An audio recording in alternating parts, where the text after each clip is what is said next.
आणि आता आपण बघणार आहोत सुपरफास्ट 100.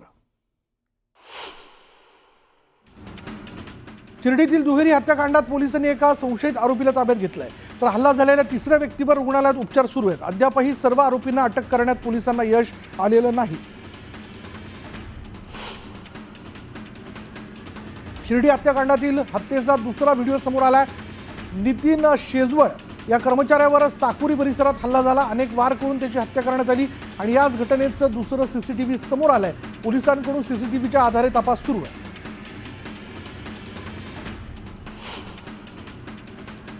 शिर्डी हत्याकांड प्रकरणी भाजप नेते सुजय विखेंनी पोलीस अधीक्षक राकेश ओलांची भेट घेतली. शिर्डी पोलीस ठाण्यात जात त्यांनी संपूर्ण प्रकरणाची माहिती जाणून घेतली. हलगर्जीपणा करणाऱ्या पोलिसांवर कारवाई करण्याची मागणी यावेळी विखेंनी केली आहे.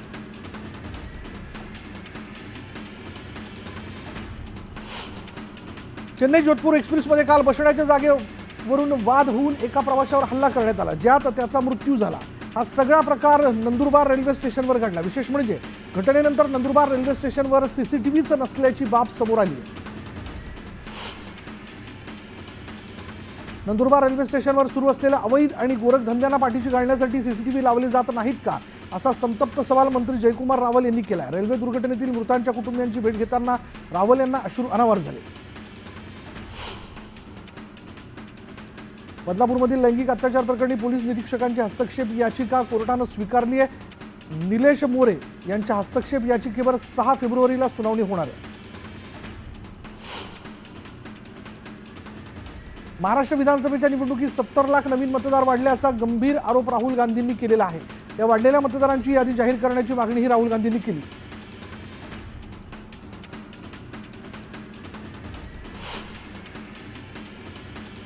शिर्डीतील 7,000 मतदारांचे पत्ते एकाच इमारतीतले असल्याचा मोठा दावा राहुल गांधींनी केलेला आहे. महाराष्ट्रातील मतदार याद्यांमध्ये गडबड झाली असं म्हणत राहुल गांधींनी लोकसभेत हा मुद्दा उपस्थित केला.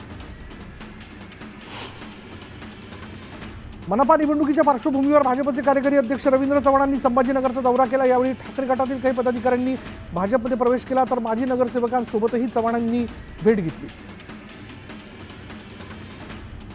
भरत गोगावलेंनी दिलेल्या 2 दिवसांच्या अल्टिमेटम नंतरही रायगडच्या पालकमंत्रीपदाबाबत निर्णय झाला नाही.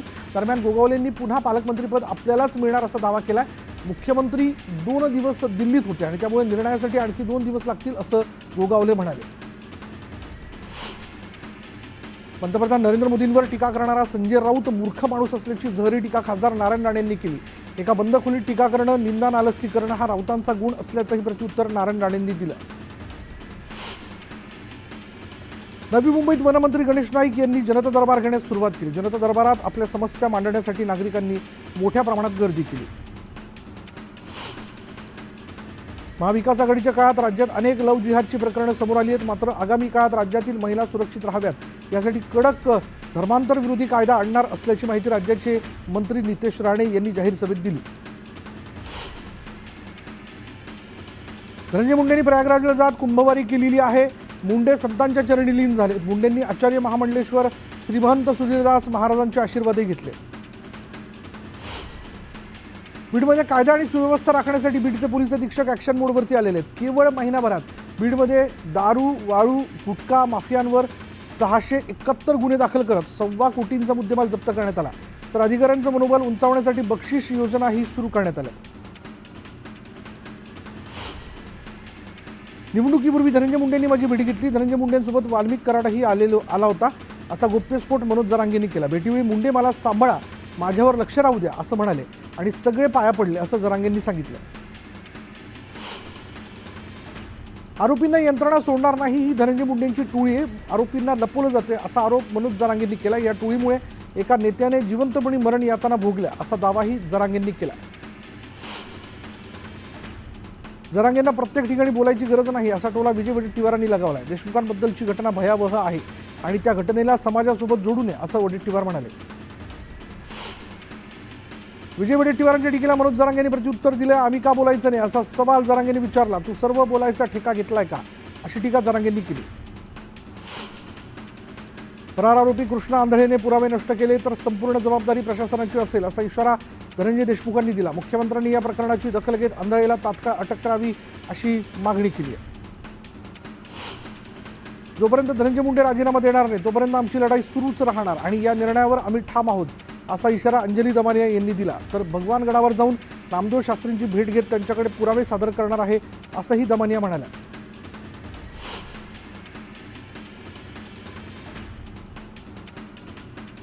गुन्हेगाराला जात धर्म काही नसतं. बीड प्रकरणात जातीय रंग दिला जातोय तो योग्य नाही असं विजय वडेट्टीवार म्हणाले. महंतांनी त्यांच्या मर्यादा पाळाव्यात, सरकारनं निष्पक्ष चौकशी करावी अशी मागणी जी ती विजय वडेट्टीवारांनी केली आहे.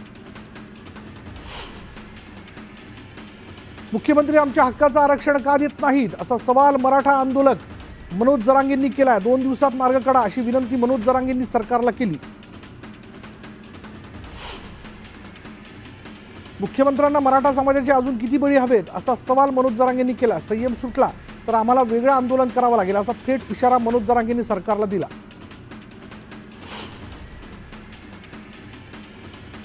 शिवराजनं पंचांना गोळ्या घालायला पाहिजे होत्या असं धक्कादायक विधान डबल महाराष्ट्र केसरी चंद्रहार पाटील यांनी केलं. पृथ्वीराजची चूक नाही, पंचांचा निर्णय वादग्रस्त आहे.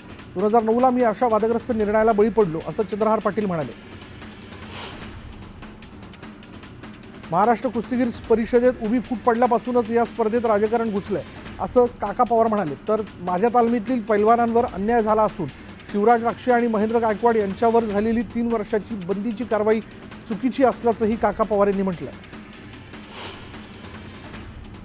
कुस्ती स्पर्धेत मारहाण करणं योग्य नाही, न्याय मागताना संयम बाळगणं आवश्यक आहे अशी भूमिका अजित पवारांनी मांडली. पंचांना लाथ मारणं योग्य नाही, पंचांचा निर्णय मान्य करावा लागतो असं महाराष्ट्र केसरी पृथ्वीराज मोहोळ यांनी म्हटलं. शिवराज राक्षेची भेट घेणार असल्याचं मोहोळने सांगितलं. महाराष्ट्र केसरी कुस्ती स्पर्धेत शिवराजला डिवसलं जात होता असा आरोप करत त्याच्यावर बंदीची कारवाई करणं चुकीचं असल्याचं शिवराजच्या कुटुंबियांनी म्हटलं. पंचाचा निर्णय चुकीचा असून त्यांच्यावर ही कारवाई करावी अशी मागणी राक्षे कुटुंबियांनी केली. महाराष्ट्र केसरी पृथ्वीराज मोहोळने पुण्यात दगडूशेठ गणपतीचं दर्शन घेतलं. पृथ्वीराज मोहोळच्या हस्ते दगडूशेठ हलवाई गणपतीची आरती करण्यात आली. राज्यात आरोग्यासंदर्भात नवा कायदा येण्याची शक्यता वर्तवण्यात येते. जीबीएस संसर्गाच्या पार्श्वभूमीवर आरोग्य आणि पाणी पुरवठ्याबाबत महत्त्वाची धोरणं ठरवली जाणार आहेत. यासाठी मंत्रालयात आरोग्यमंत्री प्रकाश आंबेडकर मुख्यमंत्र्यांची भेट घेणार आहेत. जीबीएस आजारांना आता पुणेकरांची चिंता वाढवली आहे. केवळ पुण्यात जीबीएस बाधितांची संख्या 158 वर गेली आहे. तर मागील 24 तासात 3 नवे रुग्ण आढळले, त्यातील 21 जण व्हेंटिलेटरवरती आहेत. राज्यात गुलेनबॅरी सिंड्रोममुळे चिंतेचं वातावरण आहे. दररोज रुग्णसंख्येत 9 ते 10 रुग्णांची वाढ होते. तर दिलासादायक म्हणजे जीबीएसमधून बरे होत असलेल्या 38 रुग्णांना डिस्चार्ज देण्यात आला. पुण्यात जीबीएस रुग्णसंख्येत दिवसेंदिवस वाढ होत असताना बरे होणाऱ्या रुग्णांचंही प्रमाण वाढतंय. ससून रुग्णालयातील 5 रुग्णांनी जीबीएसवर मात केली असून बरे झालेल्या रुग्णांना रविवारी डॉक्टरांनी पुष्पगुच्छ देऊन पेढे भरवत घरी सोडलं.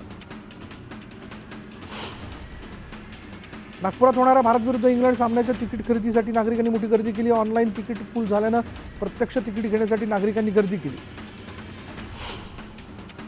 आरटी योजनेअंतर्गत केवळ फॉर्म भरून घेतले जात आहेत आणि मात्र इंग्रजी शाळांना मिळणाऱ्या सुविधा पुरवल्या जात नसल्याचा आरोप मेस्टा संघटनेनं केला आहे. आगामी काळात योजनेचं अनुदान वेळेत न मिळाल्यास पालकांकडून शाळेची फी वसूल केली जाईल असा दावा मेस्टा संघटनेचे अध्यक्ष संजयराव ताडे पाटील यांनी केला.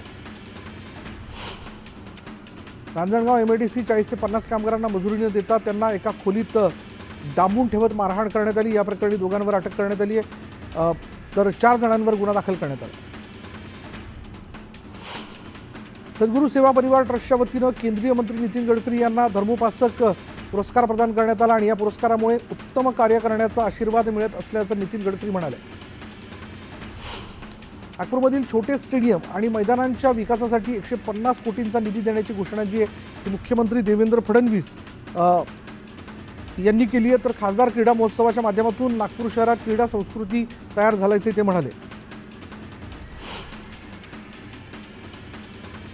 बदलापूर जवळील वांगणी रेल्वे स्थानकातील चोरवाटांमुळे प्रवासी रेल्वे रूळ ओलांडून आपला जीव धोक्यात टाकून प्रवास करतात. त्यामुळे एखादी दुर्घटना घडण्याची शक्यता वाढली आहे. म्हणून पुन्हा एकदा चोरवाटा बंद करण्याची मागणी जोर धरू लागली आहे. पुण्यात पोलीस मुख्यालयाजवळ 22 मजल्याच्या 2 इमारती बांधण्यात आल्यात. मात्र सार्वजनिक वीज बिल कोण भरणार यावरून सुरू असलेल्या वादात महावितरणने इमारतीचा वीज पुरवठाच खंडित केला. यावेळी पाण्याच्या मोटर आणि लिफ्ट बंद पडल्यानं पोलिसांच्या कुटुंबाचे हाल झाले. तब्बल 22 लाखांचं बिल थकीत असल्यानं महावितरणनं कारवाई केल्याचं समोर आलं. वाशिम तालुक्यातील वाई इथल्या शेतकऱ्यांच्या गहू पिकात रानडुकरांच्या कळपानं हैदोस घातला. काढणीला आलेल्या गव्हाच्या पिकाचं मोठ्या प्रमाणात नुकसान झालं, त्यामुळे शेतकऱ्यांना आर्थिक संकटाला सामोरं जावं लागेल. मावळमधील संत तुकाराम साखर कारखान्यावर ऊस वाहतूक करणाऱ्या बैलांना उसानं बेदम मारहाण केल्याप्रकरणी एका वृद्धावर गुन्हा दाखल करण्यात आला. मारहाणीचा व्हिडिओ सोशल मीडियावरती व्हायरल झाल्यानंतर हा गुन्हा दाखल करण्यात आला. सांगली जिल्ह्यातील मिरज इथे ख्वाजा शमशुद्दीन शामना साहब यांच्या दर्ग्यावर तृतीयपंथी समाजाकडून गलेफ अर्पण करण्यात आला आणि यावेळी जल्लोषात मिरवणूकही काढण्यात आली. कोल्हापूरच्या नृसिंहवाडीत नदीत बुडणाऱ्या 4 जणांना वाचवण्यात यश आलंय. 4ही भाविक अंघोळीसाठी पाण्यात उतरले होते. पाण्याचा अंदाज न आल्यानं चौघेही बुडाले. दरम्यान तिथे उपस्थित दोघांनी प्रसंगावधान राखत सर्व भाविकांचा जीव वाचवला. हिंगोलीच्या कळमनुरीत भारतरत्न नानाजी देशमुख कृषी संजीवनी योजना राबवण्यात आली. दरम्यान या योजनेतील शेडनेटमध्ये मोठा आर्थिक गैरव्यवहार झाल्याचा आरोप वंचितचे तालुकाध्यक्ष राजू कांबळे यांनी केला. शेडनेटची कामं बोगस असून त्याचे रेकॉर्ड उपलब्ध नसल्याचाही आरोप त्यांनी केला. त्यानंतर कृषी विभागाकडून चौकशीला सुरुवात करण्यात आली. संजय गांधी निराधार योजना आणि श्रावणबाळ योजना यातून निवृत्त वेतन मिळवण्यासाठी आधार कार्ड आणि मोबाईल नंबर संलग्न करावा लागतोय आणि त्यासाठी महिलांनी तहसील कार्यालयात मोठी गर्दी केली. भुसावळमधील खडका रोड भागात पाईपलाईन फुटल्यानं लाखो लिटर पाणी वाया जात होतं आणि त्यानंतर या पाईपलाईनची दुरुस्ती करण्यात आली. मात्र दुरुस्तीसाठी जिथे खोदकाम करण्यात आलं होतं तिथला खड्डा बुजवण्याचा नगरपालिका विसर पडला आणि हा खड्डा रस्त्याच्या मध्ये असल्यानं मोठी दुर्घटना घडण्याची शक्यता नागरिकांनी व्यक्त केली आहे. जळगावच्या अंबरनेर शहरातील बाजार समितीच्या संकुलासमोर पाईपलाईन फुटल्यानं लाखो लिटर पाण्याची नासडी झाली आणि त्यामुळे वाहून जाणाऱ्या पाण्यामुळे रस्त्याला नाल्याचं स्वरूप प्राप्त झालं. सटाण्याच्या भंडारपाडा वनपरिक्षेत्रात मृत अवस्थेत मादा बिबट्या आढळून आली आणि याच क्षेत्रात मागील 4 दिवसांपूर्वी नर बिबट्याचा मृतदेह मिळाला होता. यावेळी दोन्ही बिबट्यांच्या मृत्यूमुळे खळबळ उडाली. जळगावमध्ये 5 महिन्यांपूर्वी महापालिकेच्या निधीतून निकृष्ट दर्जाचं रस्त्याचं काम करण्यात आलं. तब्बल 55 लाखांचा निधी खर्चूनही अवघ्या 5 महिन्यात रस्ता खराब झाला. दरम्यान या कामाबाबत विचारणा केल्यानंतर महापालिकेतील कंत्राटासंदर्भातील फाईलही गायब झाली आहे. निकृष्ट कामाची जबाबदारी न घेता अधिकाऱ्यांनी एकमेकांकडे बोट दाखवलं. महाराष्ट्र राज्य कंत्राटदार महासंघाकडून राज्य सरकारविरोधात 5 फेब्रुवारी रोजी काम बंदचा इशारा देण्यात आला. सरकारकडून 7 ते 8 महिन्यांपासून विकास कामांचा निधी रखडल्यानं 4 लाख कंत्राटदारांचं काम बंद पडलं. 7 वर्षाची मुकलीवर झालेल्या लैंगिक अत्याचाराच्या निषेधार्थ डहाणू बंदची हाक देण्यात आली. बंदला डहाणूकरांसह व्यापारी संघटनांनी उत्स्फूर्त प्रतिसाद दिला. वर्ध्यासह राज्यात सर्वच ठिकाणी सीसीआयनं कापूस खरेदी केंद्र बंद केलेत. कापसाच्या गाठी ठेवण्यासाठी जागा नसल्याचं कारण देत अनिश्चित काळासाठी कापूस खरेदी बंद करण्यात आली आणि त्यामुळे कापूस उत्पादक शेतकरी अडचणीत सापडला. वाशिम जिल्ह्यात रात्री 10 नंतर डीजे वाजवण्यासह फटाके फोडण्यावर बंदी घालण्यात आली आहे. नियमांचं उल्लंघन केल्यास कारवाई करण्यात येईल असा इशारा पोलिसांनी दिला.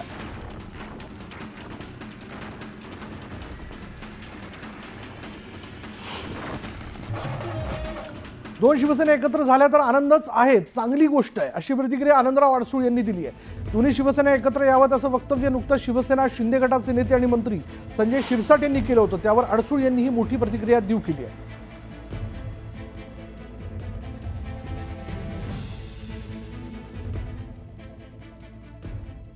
कसं पाहिजे काय नाही, हा विषय फार जुना आहे आणि त्याला नव्याने वाचा पडणं एवढं सोपं नाही.